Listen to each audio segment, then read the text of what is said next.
सर्व भागातून आलेल्या माझ्या सर्व ग्रामपंचायत सदस्य आणि सरपंचांचं मी इथे स्वागत करतो।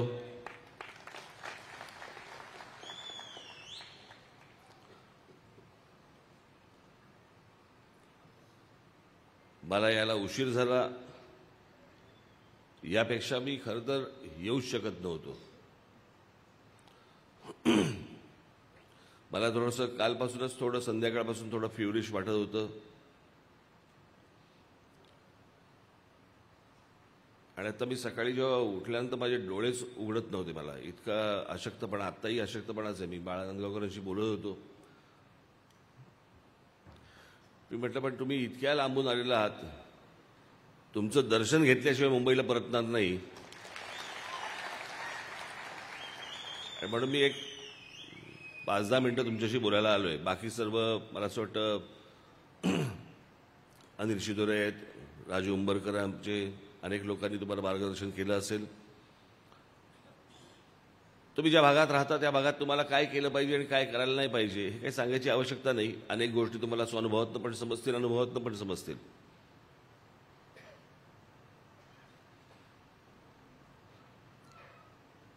मग त्याचा निधी कसा वापरायचा, तो निधी कसा आणायचा, मग त्याच्यातनं कोणत्या योजना करायच्या, कुठच्या योजना करायच्या, या सगळ्या गोष्टी तुम्हाला ठाऊक नसतील अशातला भाग नाहीये। आजची बैठक ही मला अनेक दिवस चालू होते की सर्वांना एकमेकांना भेटायचं आहे आपल्याला आणि म्हणून मी एक दिवस ठरवला, म्हटलं तुम्हा सर्वांना बोलवावं, तुमच्याशी बोलावं, म्हणून हा आजचा दिवस ठरवला। तुम्ही त्या भागात राहता, तुम्हाला माहिती आहे तिथले प्रश्न काय आहेत, ते प्रश्न कसे सोडवायचे। आणि मला असं वाटतं एका राजकीय पहिल्या टप्प्यावरती आज तुम्ही पहिल्यांदा पाऊल ठेवलेलं आहे, त्याबद्दल तुमचं सर्वांचं मी मनपूर्वक अभिनंदन करतो।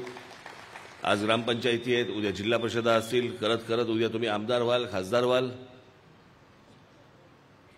म्हणून लगेच आत्तापासून स्वप्न बघू नका।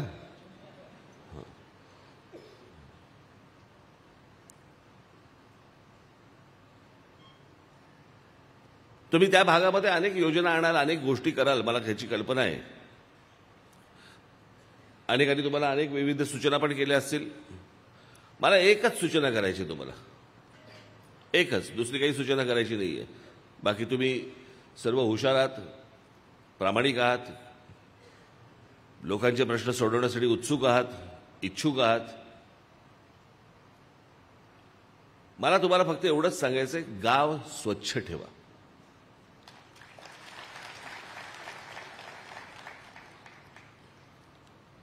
आणि गाव स्वच्छ ठेवायला ना, तुम्हाला आठवत असेल मी आपण 16 मिनिटाची एक डॉक्युमेंटरी केली होती, पाहिली तुम्ही?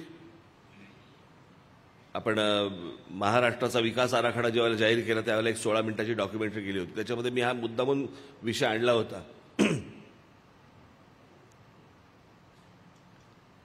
की आपल्या आजूबाजूचा परिसर स्वच्छ ठेवायला पैसे नाही लागत, इच्छाशक्ती लागते।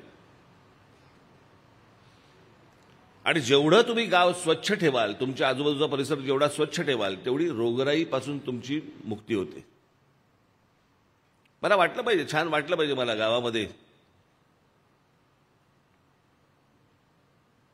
की या गावामध्ये मी राहतोय, स्वच्छ, सकाळी बाहेर पडल्यानंतर आजूबाजूला सगळे परिसर। मी अशी गावं पाहिली आहेत, परदेशात तर पाहिलीच आहेत, पाहिली, आपल्या देशातही पाहिली आहेत।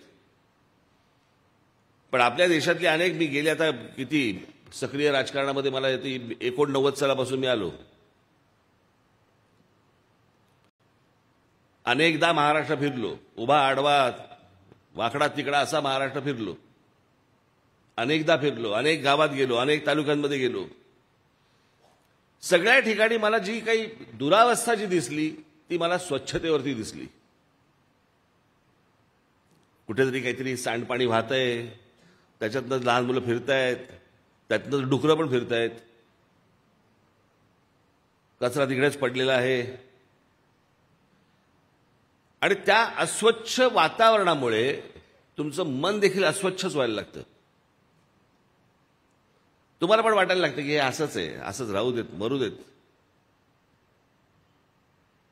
जगण्याची जी उर्मी लागते, जगण्याची जी इच्छा लागते, ती मला असं वाटतं त्या वातावरणामुळे तयार होते. मी मागे त्याच्यातच म्हटलं होतं ना की आपल्याकडे शिक्षण मिळत नाही का, आपल्याकडे नोकऱ्या मिळत नाहीत का. म्हणजे आज गंमत बघा, ग्रामीण महाराष्ट्रामधला माझा तरुण, माझ्या तरुणी या शहरामध्ये यायला बघतायत आणि शहरामधला जो तरुण आहे आणि तरुणी आहेत ते परदेशात जायला बघतायत. म्हणजे नक्की काय चाललंय? तो जो शहरामधला तरुण आणि तरुणी ह्या ज्या परदेशामध्ये जात आहेत ते कशामुळे जात आहेत? शिक्षण मिळत नाही म्हणून जात आहेत? नाही, शिक्षण इथे मिळत आहे. नोकऱ्या मिळत नाही म्हणून जात आहेत? नाही, नोकऱ्या इथे मिळत आहेत. मग कशामुळे जात आहेत? सभोवतालचं वातावरण त्यांना चांगलं मिळत नाहीये. जगावं असं वातावरण आजूबाजूला नसल्यामुळे ते परदेशाचा मार्ग स्वीकारतायत. तिकडे जाऊन काय अशा फार मोठ्या नोकऱ्या करतायत. अनेकांना चांगल्या नोकऱ्या असतील पण सगळेच जण काय फार चांगल्या नोकऱ्या करताय अशाला भाग नाहीये.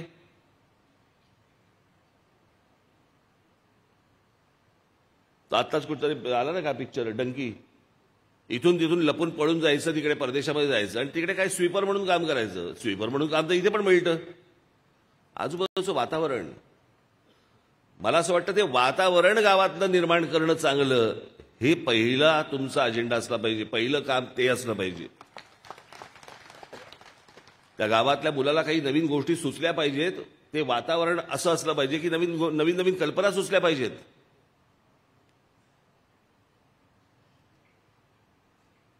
मी मध्यंतरी आमच्या अनिल शिदोरेंबरोबर एकदा एका ठिकाणी गेलो होतो, त्याचं नाव नाही सांगत मुद्दा म्हणून.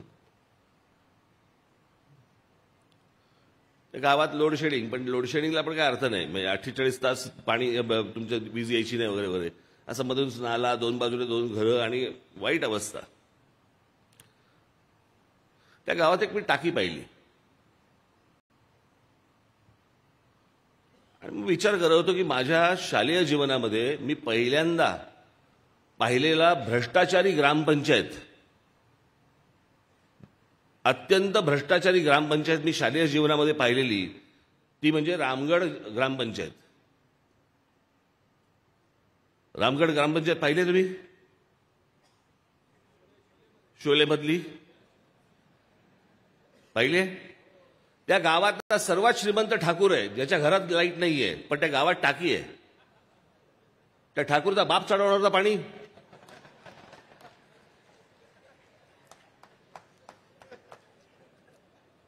त्या शालेय जीवनामध्ये पहिली पाहिलेली ग्रामपंचायत आहे ती भ्रष्टाचारी ग्रामपंचायत.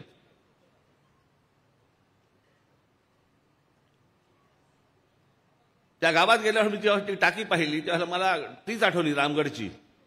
म्हटलं इथे पाणी कोण वरती? बरं त्या पाण्याला काही नव्हतं म्हणजे त्या टाकीला.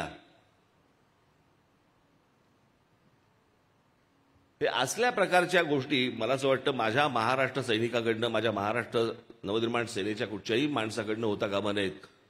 त्या गावात गेल्यानंतर अगोदरच्या पिढ्यांमधल्या लोकांना असं वाटलं पाहिजे, अरे काम करावं तर ह्या लोकांनी, नाही तर करू नये.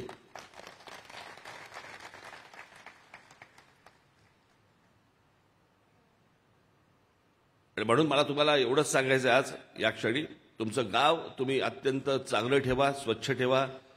वातावरण गावाचं बदलून टाका. गावामधल्या माता भगिनी, महिला ज्या असतील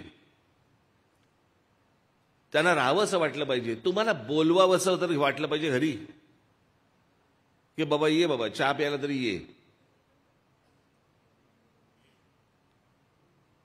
ज्यांनी तुम्हाला मतदान केलं नसेल असं करू नका, त्यांच्यावर सूड घेऊ नका.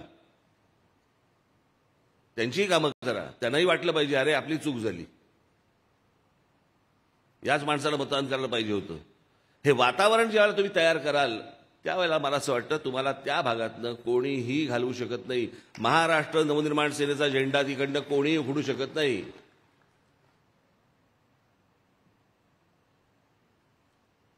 आज ज्यावेळेला तुम्ही सगळेजण परत जाल त्यावेळेला माझी तुम्हाला सर्वांना विनंती आहे, हे सगळे आकडेवारी आणि सगळ्या गोष्टी, निधी आणि सगळ्या गोष्टी तुम्ही करालच, ती क्षमता आहेच तुमची.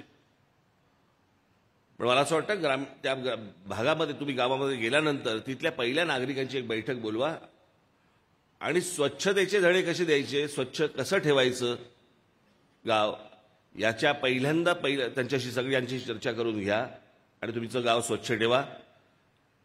महाराष्ट्र नवनिर्माण सेनेच्या हातात असलेली जी ग्रामपंचायत असेल, त्यातली जी सर्वोत्कृष्ट स्वच्छ ग्रामपंचायत असेल, त्या ग्रामपंचायतीला मी स्वतः येऊन 5 लाखाचा निधी मी तिथे जाहीर देईन, हातात देईन. कमी वाटलं तर जास्ती देईन आणि देईन. यांच्यासारखं नाही. पुणे शहरासाठी आज मी तुम्हाला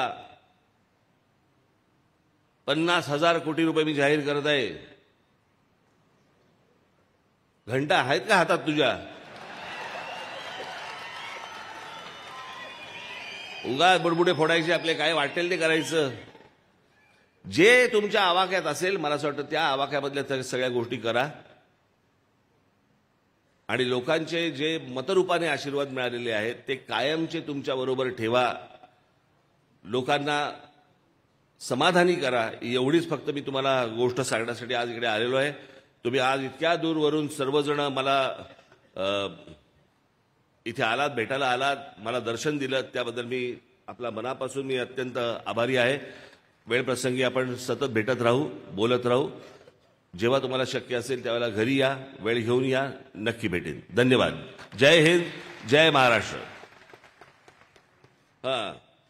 22 तारखेला राम मंदिर होणार आहे शिलान्यास. त्याच्या बाकीच्या भानगडीत जाऊ नका. परंतु मला तिथे राम मंदिर होणं याही पेक्षा मला सर्वात महत्त्वाचं वाटतंय की ज्या कारसेवकांनी तिथे जे कष्ट घेतले, त्यांनी जे स्वप्न पाहिलं, ते स्वप्न 22 तारखेला पूर्ण होते. आणि त्या कारसेवकांसाठी म्हणून जिथे जिथे तुम्हाला महाराष्ट्रामध्ये चांगल्या अर्थाने, चांगल्या पद्धतीने, जिथे जिथे तुम्हाला आरत्या जे काही चांगलं करता येईल, लोकांना त्रास न देता, त्या सर्व गोष्टी मला असं वाटतं माझ्या महाराष्ट्र सैनिकांकडनं महाराष्ट्रभर होणं गरजेचं आहे. धन्यवाद. धन्यवाद साहेब.